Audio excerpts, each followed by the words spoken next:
नमस्कार, आप देख रहे हैं पंजाब केसरी टीवी और पंजाब केसरी टीवी पर आज हम खास बातचीत करेंगे इमिग्रेशन फ्रॉड के बारे में। इमिग्रेशन फ्रॉड के ये जो केसेस हैं बढ़ते जा रहे हैं।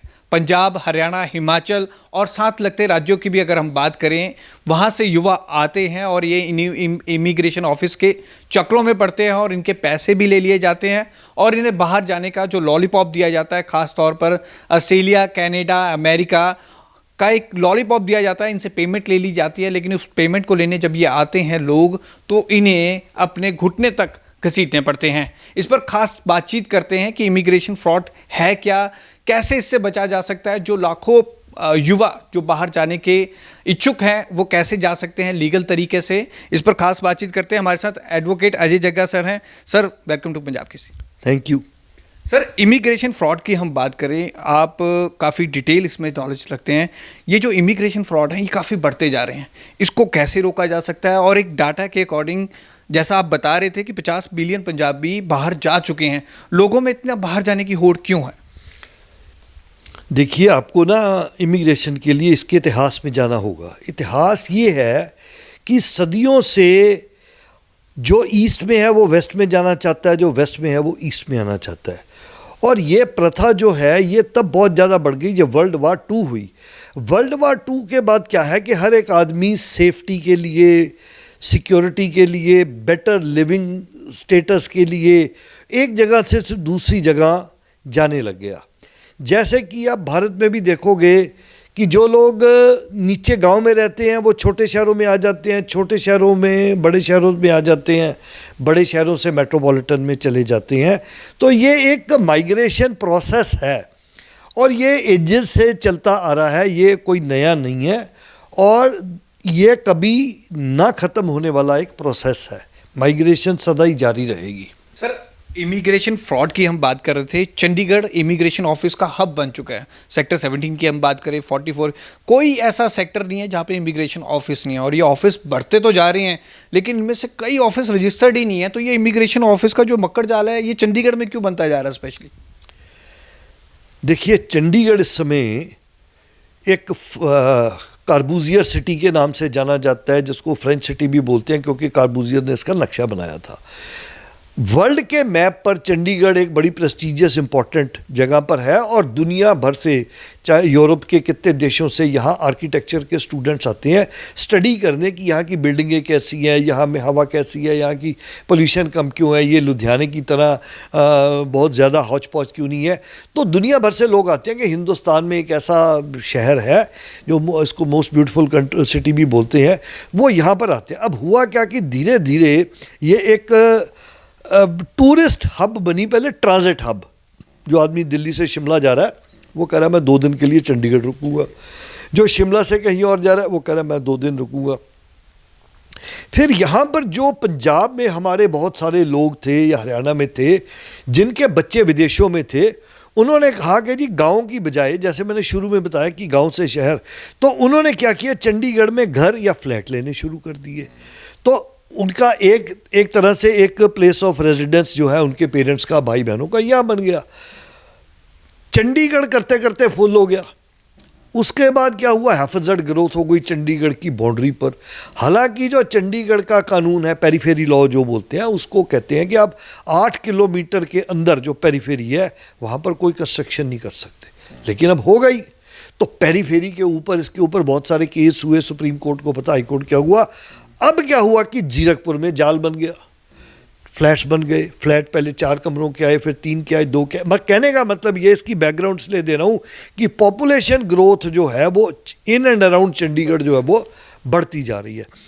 उसके बाद एक सेंटर आया, इलांटे मॉल बन गया। इलांटे अपने आप में एक ऐसी शक्ल ले ली उसने कि नॉर्थ जोन के अंदर जो दिल्ली से भी लोग आते हैं, उनका जो एक्सपीरियंस मेरे साथ शेयर करते हैं, वो बोलते हैं कि हमारे पास दिल्ली में ऐसा कोई भी जगह नहीं है जो चंडीगढ़ के इलांटे मॉल जैसी हो।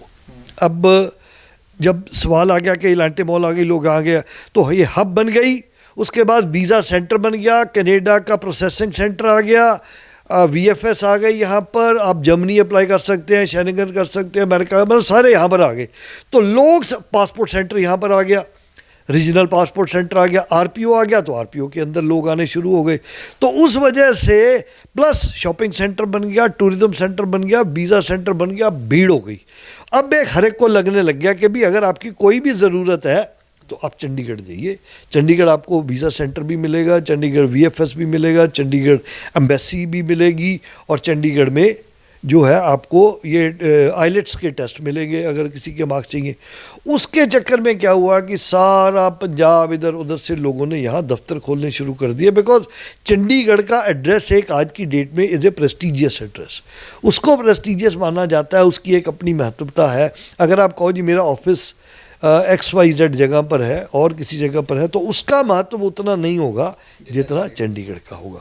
लेकिन सर जैसे आप बता रहे हैं कि चंडीगढ़ एक हब बनता जा रहा है, अब इन्होंने ऑफिसेस तो खोल लिए हैं, लेकिन जिस तरह से ये ऑफिस खुल रहे हैं यहाँ पे इमिग्रेशन की, इनकी कोई गिनती नहीं है। और ये सबसे बड़ी बात है, रजिस्टर्ड नहीं है। एडमिनिस्ट्रेशन कहता है ये हमारे पास रजिस्टर्ड नहीं है, फिर ये कैसे खुल रहे हैं? इलीगल कैसे खुल सकते हैं? ऐसे है कि गैर कानूनी हैं दफ्तर, लेकिन क्या है कि गैर कानूनी को कानूनी करने के लिए आपके पास एक स्ट्रॉन्ग कानून, strong law, strong rule regulation होनी चाहिए। पंजाब के अंदर ये डेटा आया कि पंजाब में 1000 कुछ रजिस्टर्ड इमिग्रेशन फर्म्स हैं, लेकिन उन्होंने कहा कि जी मल्टीपल्स ऑफ 10,000 पंजाब में हैं, मतलब 10,000, 20,000, 30,000, लाखों दफ्तर हैं, लेकिन रजिस्टर्ड कितने हैं? 2,000। तो उसके बाद क्या हुआ कि 2014 के अंदर कानून आ गया एक ह्यूमन स्मगलिंग के अगेंस्ट, है ना। लेकिन वो क्या हुआ कि उसके अगेंस्ट बहुत सारी शोर हुआ कि ये एंटी ह्यूमन स्मगलिंग लॉ जो है ये शब्द ठीक नहीं है। तो उसके बाद वो एक ट्रैवल एजेंट प्रोफेशनल्स एक्ट आ गया 2014 में, वो बन गया। अब क्या है कि पंजाब के अंदर वो एक्ट है। उस एक्ट के अंदर क्या है कि आपको लाइसेंस के लिए अप्लाई करना पड़ेगा, आपके डायरेक्टर्स की बैकग्राउंड चेक की जाएगी, आपकी फाइनेंशियल बैकग्राउंड चेक की जाएगी, आप कहीं पर इन्वॉल्व तो नहीं फाइनेंशियल फ्रॉड में, ये सारी चीज़ें चेक की जाएंगी। और उसके बाद आपका दफ्तर कहाँ पर है, आपके पास डॉक्यूमेंट्स हैं एज ए टेनेंट। अगर आप कंपनी है तो आपके पास ROC का लाइसेंस है, आप कंपनी लॉ की रिटर्न्स फाइल कर रहे हैं, आप इनकम टैक्स की रिटर्न्स फाइल कर रहे हैं, आप GST की रिटर्न्स फाइल कर रहे हैं। अगर ये डाटा सरकार को लगता है पूरा, तो उनको लगता है कि ये ऑथेंटिक आदमी है, इसको रजिस्ट्रेशन दे देना चाहिए, तो वो उसको एक रजिस्ट्रेशन बोल जाता है। ये कनाडा के अंदर भी रजिस्टर्ड इमिग्रेशन या सर्टिफाइड इमिग्रेशन कंसल्टेंट प्रोफेशनल, वहाँ पर ऐसा लाइसेंस दिया जाता है। तो जब यहाँ से भी लोग कोई बाहर कनाडा में केस करते हैं तो वो कहते हैं कि जी कौन व्यक्ति, तो वो कहते हैं कि जी आप एक सर्टिफाइड इमिग्रेशन लॉयर देखो, सर्टिफाइड इमिग्रेशन कंसल्टेंट देखो, उसकी क्रेडिबिलिटी है, वो दौड़ेगा नहीं, वो भागेगा नहीं, है ना। तो वो ऐसा नहीं कि पैसे खा के दौड़ जाएगा। उनकी 1 लाख रुपया फीस रख दी रजिस्ट्रेशन की, तो जो जेन्युइन आदमी है वही आएगा, वो इतने पैसे खर्च करके रजिस्ट्रेशन लेगा। लेकिन अगर वो जेन्युइन नहीं है तो इसको प्रोसेस में ही नहीं जाएगा, ठीक है। लेकिन हुआ क्या कि चंडीगढ़ के अंदर मैंने 2011, 12, 13, 14 से सरकार को लिखा, एडवाइज़र को, कि हमें ये पंजाब का कानून अडॉप्ट करना चाहिए। हालांकि यूटी की पुलिस अलर्ट है, सजग है, प्रशासन भी अलर्ट है। इन्होंने 144 के अंदर ऑर्डर पास कर दिए। उसको हम बोलते हैं कि भी सरकार किसी भी काम के अंदर 144 का ऑर्डर लगा सकती है। नॉर्मली लोग 144 के ऑर्डर को समझते हैं कि कहीं 5 व्यक्ति से ज़्यादा इकट्ठे ना हो, तो उसको कहते हैं जी धारा 144 लगा दी। लेकिन धारा 144 कहीं भी लग सकती है, कोई भी जिसको निषेध आज्ञा बोलते हैं, प्रोहिबिटरी बोलते हैं, वो वहाँ लगा सकते हैं। तो यहाँ पर हमने यूटी के अंदर एक 144 की गाइडलाइन जारी कर दी भी, अगर आप इसका काम करते हैं तो आप अपनी एक रजिस्ट्रेशन करवाइए। रजिस्ट्रेशन के अंदर आपका डाटा वेरीफाई होगा, चेक होगा, ये कर दिया आपने। तो एक तरह से एक ये डेटरेंट के रूप में काम करता है। लेकिन अब लोग प्रश्न ये पूछते हैं कि ये होने के बाद भी जो है ये फ्रॉड क्यों हो रहे हैं। तो उनकी लोगों की बात ठीक है। अब सवाल ये है कि ये जो संख्या बढ़ गई बार बार, एक तो ये है कि थोड़ा पुलिस भी उसको सीरियसली लेने लग गई, नहीं तो FIR लॉन्च ही नहीं होती थी पहले, अब FIR होने लग गई। तो पुलिस को लगा कि ये एक डेटरेंट तो है, ये FIR लॉन्च होती है अगर इजीली, तो उसमें आम आदमी को थोड़ा सा कॉन्फिडेंस रहता है कोई गलत होगा तो पुलिस केस हो सकता है, लेकिन अंत में देखा जाए जिस आदमी ने बच्चा बाहर भेजना है या बच्चे ने बाहर जाना, उसको लगता है जी मैंने FIR से क्या लेना, मैंने तो बाहर जाना था। अब सवाल ये आ गया कि जो पहली ड्यूटी किसकी आती है। मैंने एक 40 सेक्टर में दफ्तर खोल लिया, मैंने बोर्ड लगा दिया, मैंने अखबार में ऐड दे दी। चंडीगढ़ में तो यहाँ तक देखा गया कि फ्लैट्स के अंदर से लोग एडवर्टाइजमेंट दे रहे हैं, ठीक है, कि आपको इमिग्रेशन चाहिए, आई एम अवेलेबल। अब लोग वहाँ जाते हैं तो पहली ड्यूटी किसकी है, जो आदमी इमिग्रेशन के लिए जाना चाहता है या किसी वीज़ा के लिए, वो जाके उसकी ऑथेंटिसिटी चेक करे, ड्यूटी नंबर 1। सर यही चीज़ मैं पूछने वाला था आपसे कि इमिग्रेशन ऑफिसों की ऑथेंटिसिटी हम कैसे चेक कर सकते हैं। एडमिनिस्ट्रेशन अपने टाइम पे ये नहीं बताता कि कितने ऑफिस रजिस्टर्ड हैं, तो ये डाटा कहाँ मिलता है, ऑथेंटिसिटी का कैसे पता चले भाई? ये आपकी बात ठीक है। इसमें जो लोग हैं उनको सबसे पहले तो जो है ना वो ये ध्यान रखें कि आप जिस कंसल्टेंट के पास जा रहे हैं, सबसे पहले आपका काम है देखना कि उसका बोर्ड डिस्प्ले है या नहीं है। घर में, मार्केट में, जहाँ भी है, आपको ये देखना उसका बोर्ड डिस्प्ले पे है, नंबर 1। नंबर 2 कि आपने देखना है कि उसका ऑफिस है प्रॉपर कि नहीं है। नंबर 3 आपने ये भी नोट करना है कि वहाँ पर कोई लैंडलाइन फ़ोन्स अवेलेबल हैं, जो लोग नहीं देखते। अब चौथा प्रश्न आ गया कि जी आप हमें ये बताइए कि आपके पास आप रजिस्टर्ड एजेंट हैं। शर्माना नहीं है, आप शर्माएंगे तो दिक्कत आ जाएगी। आप कहिए जी हम ये केस है देना चाहते हैं पर हमें आपसे रजिस्ट्रेशन सर्टिफिकेट चाहिए। वो कहता है जी मैं रजिस्टर्ड हूँ, तो उनको बोलो या तो डिस्प्ले किया होना चाहिए, रूल तो यही कहते हैं लॉ के डिस्प्लेड हो। अगर डिस्प्लेड नहीं है तो आप उसकी कॉपी चेक कीजिए। अगर वो आपको अपने सर्टिफिकेट की कॉपी चेक कराता है, उसकी डिटेल्स पढ़िए, क्योंकि लोग बहुत सारे बोगस सर्टिफिकेट शो कर देते हैं। वो बाद में पता चलता है कि उसके अंदर उन्होंने चेंजेस करके फ़ोटोकॉपी के अंदर वो शो कर दिया। तो आप इसकी वेरिफिकेशन पुलिस डिपार्टमेंट से भी कर सकते हैं। तो आपको ये उसका सर्टिफिकेशन चेक करना भी वेदर ये सर्टिफाइड है या नहीं है। उसके बाद आपने चेक करना है कि आप इसके पास जिस काम से आए हैं उसके लिए उसका एग्रीमेंट तो जो है उसको तो साइन करना ना करना मैं नहीं कह सकता, क्योंकि लॉ कंज्यूमर का ये कहता है कि अगर वो गलत एग्रीमेंट है तो कस्टमर बैकआउट कर सकता है, वो नहीं बैकआउट कर सकता। तो आपको अपनी टर्म्स अपने कागज़ पर लिख के लेके जानी है। मैं जर्मनी जाना चाहता हूँ या मेरा बच्चा जाना चाहता है, नौकरी करना चाहता है, पढ़ाई जो भी आपके शर्तें हैं, आप अपना लिख कर लेके जाइए कि आपको क्या करवाना है। उसकी 2 कॉपी ले जाइए, 1 कॉपी पर उसके सिग्नेचर कीजिए, आप अपने कीजिए, 1 आप अपने पास रखिए। उसको रखनी है वो रखे, नहीं रखनी ना रखे। ये हो गया। सबसे पहले आपको क्लैरिटी होनी चाहिए। ये नहीं कि जी मैंने तो कहा था कि जर्मनी जाना है तो इन्होंने तो मुझे बांग्लादेश भेज दिया, वो कहते जी वहाँ से फिर वो डंकी रूट है, फलाने रूट है, तो वहाँ से जाएंगे। तो हमने ये नहीं करना, हमने लिख कर लेके जाना है क्या। उसके बाद अंतिम आ गया पैसे। अब पैसे वो तो अपने एग्रीमेंट पे लिखते ही हैं, लेकिन आपने उनसे 1 पेज, मैं बार बार कह रहा हूँ क्योंकि मैं लॉ में डील करता हूँ, 50 पेज का एग्रीमेंट एक अलग चीज़ है, वो नहीं समझ लगेगी।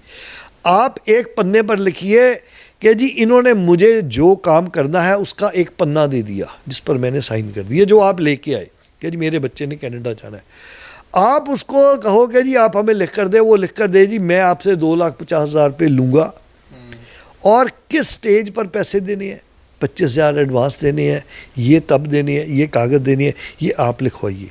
और ये जो आपने कागज़ लिखवाना है ये आपको जो लैंग्वेज आती है उस लैंग्वेज में लिखवाना है।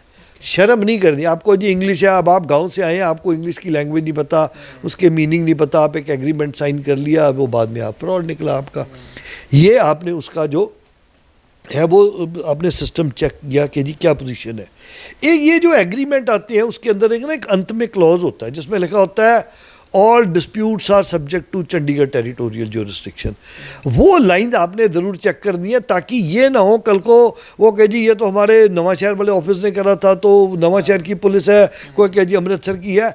हमको चंडीगढ़ से करना है। आपको एग्रीमेंट में जो एड्रेस चाहिए वो चंडीगढ़ का चाहिए। आपको जो अंतिम लाइन है कि अगर कोई डिस्प्यूट होती है तो किस ज्यूरिसडिक्शन में जाएगा, चंडीगढ़ ज्यूरिसडिक्शन में जाएगा। ठीक है, ये तो हो गए और फिर जो आपने पैसा उनको देना है, अगर आप कैश भी देते हैं, कैश की प्रॉपर रसीद लीजिए, नहीं तो कैश देने के बाद अगर आपका काम नहीं हुआ और आप क्लेम करेंगे तो आपका क्लेम जो है वो वेस्ट हो जाएगा, बिकॉज आपके पास कोई उसकी एक्नॉलेजमेंट ही नहीं है। जैसे हम इमिग्रेशन ऑफिस गए, हमने आपको प्रॉमिस किया, कई हमारे पास यंगस्टर्स आ गए 3 कि हम आपको मेलबर्न फेस्टिवल में टूरिस्ट वीज़ा पे भेजेंगे। इन्होंने पेमेंट कर दी 75,000 रुपये। इन्होंने जो पेमेंट की उसकी एक स्लिप भी ले ली, उसमें स्लिप में साफ लिखा है कि इन्होंने 75,000 दिए हैं। वो स्लिप उन्होंने ले ली उसके बाद, लेकिन वो कई कारणों से फेल हो गए। 3 महीने बाद उन्हें पता चला भी वो फेल हो गए हैं। जिन्होंने पेमेंट ली थी वो इमिग्रेशन ऑफिस में है ही नहीं, वो स्टाफ ही चेंज हो गया है। उसके बाद जब वो पेमेंट लेने जाते हैं वो कहते हैं इतनी तो आपकी स्पॉन्सरशिप फीस थी, हम ये आपको वापस ही नहीं कर सकते। देखिए, आप जब पैसा देने जाते हैं, आप कह रहे हो उन्होंने 75,000 की रसीद ले ली। रसीद ली थी। अब रसीद लेने से खाली काम नहीं ना चलेगा। मैंने पहला पन्ना लिखाया, क्या काम था, पैसे किस चीज़ के लिए, वो ये लिखे कि मैंने इस व्यक्ति को जर्मनी भेजना है, इसके लिए मैंने इनसे 2,20,000 रुपये लिए हैं, 75,000 कैश है, 1 लाख का चेक लिया है, और अगर काम नहीं होगा तो मैं ये पैसे इनको वापस दूंगा। अगर ये सारी शर्तें लिखी होगी तभी मिलेगा। अब आप गए, आपने 75,000 दिए, उसने रसीद दे दी, बाद में उसने कहा कि जी ये मैंने इनसे एडवांस लिया था, मैंने वापसी की तो कोई बात ही नहीं करी है, मैंने ट्राई करा, इनका वीज़ा नहीं लगा। और जिन्होंने किया था वो स्टाफ हमारा छोड़ के चला गया यहाँ से, और उनको आप कॉल करते रहो, फ़ोन नहीं उठाएंगे। और बात बताता हूँ, जब आप इन ऑफिसेज में जाते हैं और किसी के साइन करवाते हैं, आप कृपया ध्यान रखें उस व्यक्ति का वजूद ज़ीरो है। जो वजूद है वो उस फर्म का है जिसका नाम डिस्प्ले है, जो भी है XYZ एजेंट्स, उसकी स्टैंप लगी हो, उसका लेटर हेड हो, जो आदमी साइन कर रहा है उसका दस्तखत हो, लेटर हेड के ऊपर लैंडलाइन नंबर हो, टेस्टेड हो। ये ना हो कि आप डायल करो वो कह ये नंबर मौजूद नहीं है। आपको जी हमें तो एक इंटरव्यू सुनी थी, उन्होंने कहा था लैंडलाइन हो, ये लैंडलाइन लिखा था, हमने कहा ठीक है। जब फ़ोन करा वो कहते ये तो डेड फ़ोन है, नंबर ही अक्षर ही कम है, वो कहता है ये तो 9 अक्षर है, होने 10 चाहिए थे। ये मतलब सावधानी हटी, दुर्घटना घटी। इमिग्रेशन फ्रॉड के ऊपर हमने ये डिटेल इंटरव्यू किया एडवोकेट अजय जग्गा जी हैं। किस तरह से इन्होंने बताया कि किस तरह से जो लोग, खास करके युवा जो बाहर जाना चाहते हैं विदेशों में, लाखों रुपए एक इमिग्रेशन फर्म को दे देते हैं बिना किसी वेरिफिकेशन के लिए। लेकिन वो वेरिफिकेशन कितने इंपॉर्टेंट हैं, किस किस लेवल पे की जा सकती है, कैसे कैसे की जा सकती है, ऐसी पूरी डिटेल इन्फॉर्मेशन हम आपके साथ साझा कर रहे हैं। इस डिटेल इन्फॉर्मेशन को देखकर सुनकर ही आप कभी भी कहीं से इमिग्रेशन फर्म के पास जाते हैं तो ये सब सवाल उनसे ज़रूर पूछें। कैमरामैन आकाश के साथ भगवत सिंह, पंजाब केसरी, जगबानी टीवी, चंडीगढ़।